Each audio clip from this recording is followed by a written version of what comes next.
Let's talk Steelers. Hello up, Steelers Nation. How would you like to win a trip to Canton, Ohio? That's right. All you got to do is like Let's Talk Steelers on X, Facebook, and YouTube. You got to do the trifecta. Let's Talk Steelers. You'll be entered to win a trip to Canton, Ohio. So I want you to like Let's Talk Steelers. You'll be entered to win a room night in Canton, Ohio, and a tour of the Hall of Fame. So let's talk Steelers. Welcome back to Let's Talk Steelers from Italian Village Pizza on Route 28, the Trattoria. You know, we're giving free pizza slices away. You want one? Sure, I'll take one. Go ask for one. Go get one. All right, it is Ravens week. The Ravens. I don't like them. They don't like us. And this game is shaping up. I mean, this isn't like it's a 2-5 team going against a 4-4 team. Number one, number two within division.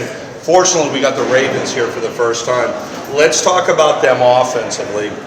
You know, they're leading the league in total penalties, both offensive and defensively, close to 700 yards, Mike. Offensively, though, this is a dangerous football team. Well, it starts with, Lamar Jackson. And I think, everyone's talking about what type of MVP year he's having, but I think where that MVP year is really coming from is Derrick Henry. Having that addition to the run game. Derrick Henry's, have a resurgence in his career. Obviously a little down week against the Bengals. Bengals did a great job of stopping him, but a touchdown every single week. I mean, he's been dominant, and it's a little bit of a two-headed monster.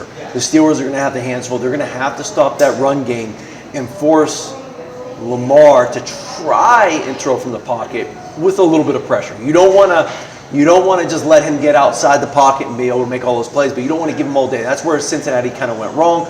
They rushed four. The difference between the Cincinnati Bengals four-man rush and the Steelers four-man rush is pretty big. TJ Watt is basically, having him in there in a four-man rush is like a six-man rush, the way he comes off the edge. He's going to have to stay a little bit more control, though, because Lamar Jackson, you don't want to get him get outside and allow him to make plays. Maybe a spy. There's no one really is the receiving core, though, that you're like, I need to double. And Zay Flowers, he's pretty quick and shifty.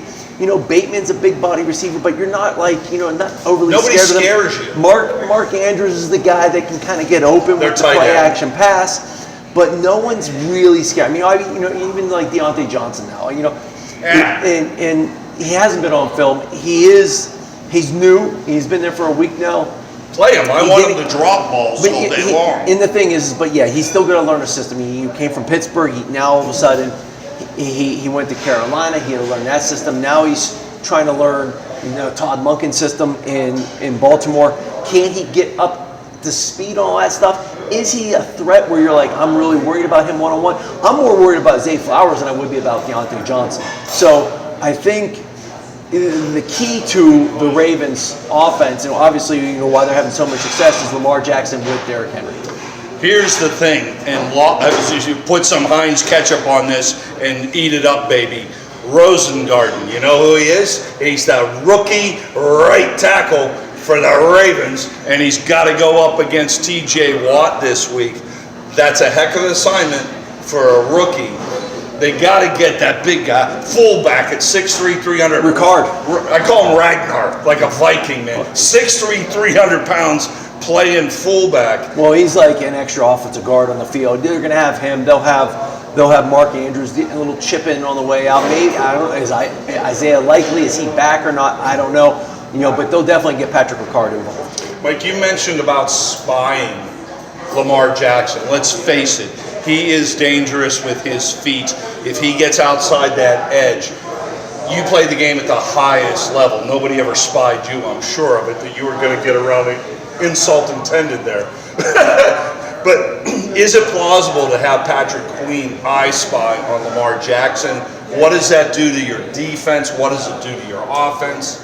Well, it's basically going to put a little bit more pressure on the secondary, in my opinion, because I think it's not like a typical spy where you can kind of sit back, play that middle zone, and watch if the quarterback breaks contain. I'm going to go over and run and try to make that tackle.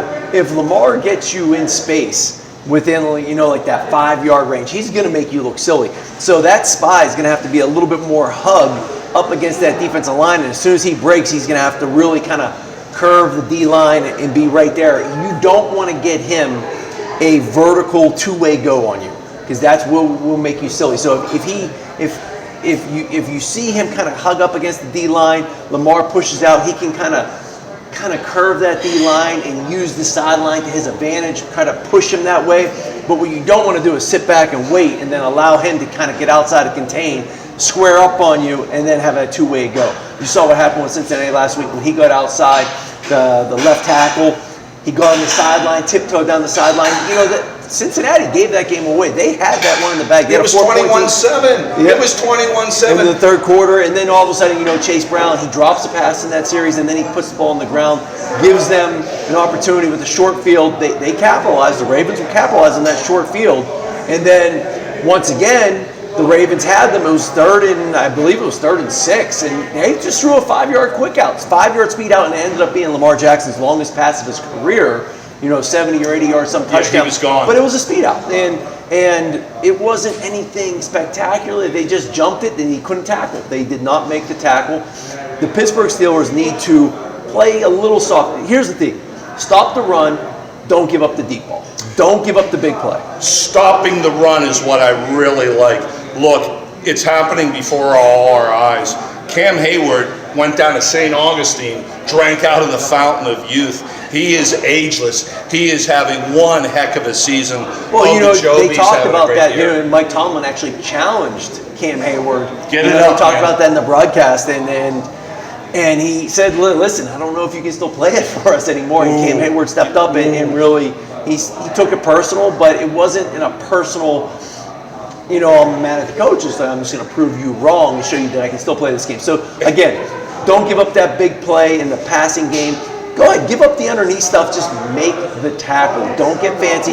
If you make that tackle and keep everything in front of you, you have a chance. And to me, the Bengals gave that game away. Yep. You got to control the football on offense, control the clock, and limit Lamar Jackson's touches or possessions, I should say.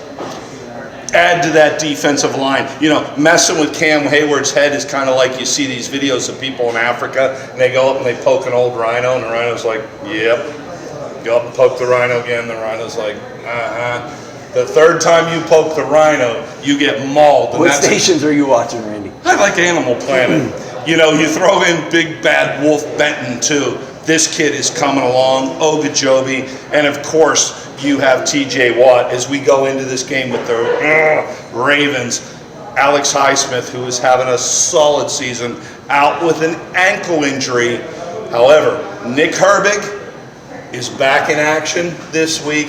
I love this matchup with the Steelers' front seven defense going against the Ravens and physically pounding them, and I spying potentially on Lamar Jackson. Well, yeah, and again, it's part of with your offense too. You look at how Cincinnati played that game. They were a little bit more big play. They threw the ball a little bit more. They don't have the run game that the Pittsburgh Steelers do. A lot of their checkdowns is their run game. But they kind of got out of that game plan a little bit more fast paced. What you don't want to get a shootout with the Ravens. You don't want Lamar Jackson having those possessions. You look what the Steelers did last week against the Washington Commanders. 7 points in the first, 7 points in the second, 7 points in the third, 7 points in the fourth. If you can do that and control Lamar Jackson's possessions, you're going to win that game. And 28-21, 28-14. The Steelers, if they can put up 28 points with their defense, they're going to win 99% of their games. All right, we'll be right back to Let's Talk Steelers, and we're going to talk some more Ravens.